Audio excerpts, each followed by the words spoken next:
খাবারটা হবে টেস্টি এবং মজাদার, কিন্তু স্বাস্থ্যের জন্য খুবই উপকারী। আমি সেভাবেই আপনাদের রান্নাটা করে দেখাই।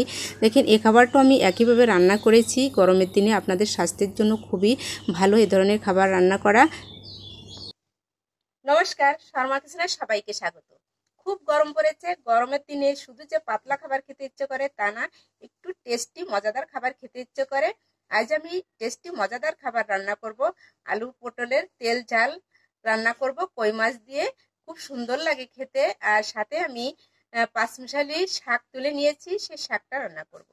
চলুন দেখে নেওয়া যাক কিভাবে রান্নাটা করি। রান্না শুরুর আগে অনুরোধ রইল, যারা আমার চ্যানেলে নতুন আছেন সাবস্ক্রাইব করে আমার পাশে থাকুন, পাশে থাকা বেল আইকনটা প্রেস করুন, তাহলে প্রথম নোটিফিকেশনটা চলে যাবে আপনার কাছে। চলুন রান্নাটা শুরু করা যাক। এই সাইজের কই মাছটা নিয়েছি আমি, দেশি কই, খেতে খুব ভালো হয়। আর শাক নিয়েছি 3-4 রকমের, কেটে বেছে ধুয়ে নিয়েছি শাকটা। দেখেন 3-4 রকমের শাক। মাছে আমি হলুদ আর লবণটা মাখিয়ে নিই, হাতেও মাখানো যায়। আমি একটু ঝাঁকিয়ে ঝাঁকিয়ে মাখিয়ে নেব, হাতে মাখালাম না, হাতে মাখালেও সুন্দর হয়। এদিকে আমার মেয়ে বলল, মা আমি মশলাটা তোমাকে বেটে দিই, তুমি বাটো তাহলে, আমি মাছটা ভেজে নিব। ওই একে একে সবগুলো মশলাই আমাকে বেটে দিল। আর আমি এদিকে কড়াইটা উনুনে দিয়ে দিলাম। কড়াইটা আমার গরম হয়ে গেল, আর কড়াইয়ে আমি দিয়ে দিই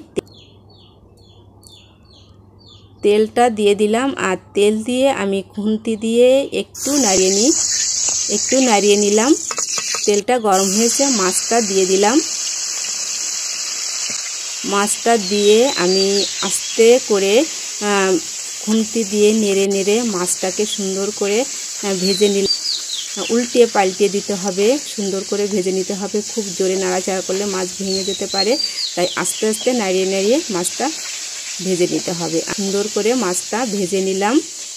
মাছটা দেখেন আমার ভাজা হয়েছে, আমি উঠিয়ে নিয়েছি এই পাত্রেতে। আর মশলাটা নিয়েছি পেঁয়াজ রসুন বাটা, ঝাল বাটা, গরম মশলা বাটা, তেজপাতা, জিরে বাটা আর আলু পটল এভাবে কেটে নিয়েছি। সবজি রান্নার জন্য পেঁয়াজ রসুন কুচিয়ে নিয়েছি। যে কড়াইটা ভেজেছি তাতে তেল ছিল, আর সেই তেলে আমি আরেকটু তেল দিয়ে দিলাম। তেলটা দিয়ে আমি তেজপাতা ফোড়নটা দিয়ে দিলাম। এখন আমি বেটে রাখা সবগুলি মশলা একসাথে করে দিয়ে দিলাম। আর বাটিতে আমি একটু জল দিয়ে দিলাম। জল দিয়ে মশলার ভিতরে ঢেলে দিলাম, তাহলে অল্প তেলে মশলাটা সুন্দরভাবে ভাজা হবে।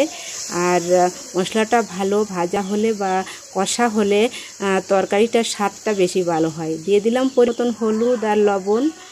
এখন আমি খুন্তি দিয়ে নেড়ে নেড়ে সুন্দর করে মশলাটাকে কষিয়ে নিই।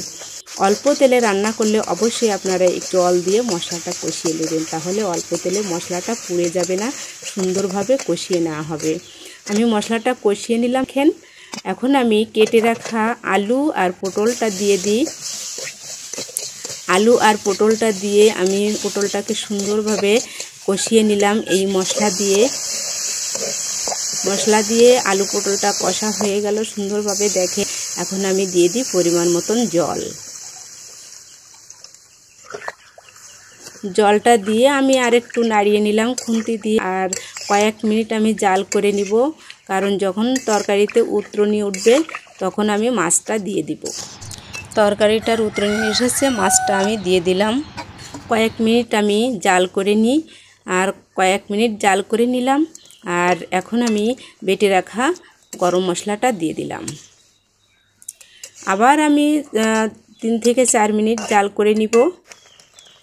দেখেন মশলাটা দেওয়ার পরে, গরম মশলা দেওয়ার পরে তরকারিটার রঙটাই যেন অন্যরকম হয়ে আসে, কতটা গাঢ় হয়ে গেছে। আমার রান্নাটা কিন্তু কমপ্লিট হয়ে গেছে। রান্নাটা আমি এখন নামিয়ে নেব। সুন্দর একটা কালার এসেছে, আমি এই পাত্রেতে নামিয়ে নিলাম। কড়াইটা আমি আবার উনুনে দিয়ে দিলাম। আর কড়াইটা উনুনে দিয়ে তেলটা দিয়ে দিলাম।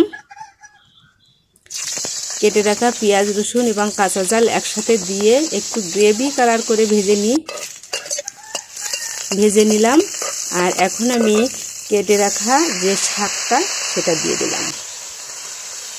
পরিমাণ মতন লবণ দিলাম, আপনারা হলুদও দিতে পারেন। আমি শাকে আপনারা হলুদ ব্যবহার করতেও পারেন, নাও করতে পারেন, আমি দিলাম না। আবার অনেক সময় দেয়, কিন্তু যখনই লাল শাক রান্না করবেন তখন অবশ্যই আপনারা হলুদ ব্যবহার করবেন না, কারণ লাল শাকের হলুদ দিলে আর লাল শাকের রং থাকে না। 5 মিনিট ঢাকা দিয়ে রেখেছিলাম, 5 মিনিট পরে আমি ঢাকনাটা খুলে নিলাম। এখন সিদ্ধ হয়ে গেছে, দেখেন শাকটা আমার। আমি একটু খুন্তি দিয়ে ঘেটিয়ে নিই। অল্প তেলে রান্না করলে সবসময় অল্প জাল করতে হবে, খুব মিডিয়াম জাল রেখে শাকটা রান্না করতে হবে, তাহলে সুন্দর লাগে। তা না হলে কিন্তু তল থেকে পুড়ে ওঠে, খুব খারাপ হয়ে যায় রান্নাটা। আমি নামিয়ে নিলাম শাকটা। তরকারিটা দেখেন কত সুন্দর দেখাচ্ছে, দেখেন গ্রেভিটা কত সুন্দর হয়েছে। যেমন দেখতে তেমন খেতে খুবই সুন্দর লাগে খেতে। এ ধরনের তরকারি অবশ্যই আপনারা রান্না করে খেয়ে দেখবেন। আপনাদের সবাইকে ধন্যবাদ পুরো ভিডিওটা দেখার জন্য। আবার দেখা হবে নতুন কোনো রেসিপি নিয়ে, আপনাদের সামনে হাজির হব। ধন্যবাদ আপনাদের সবাইকে।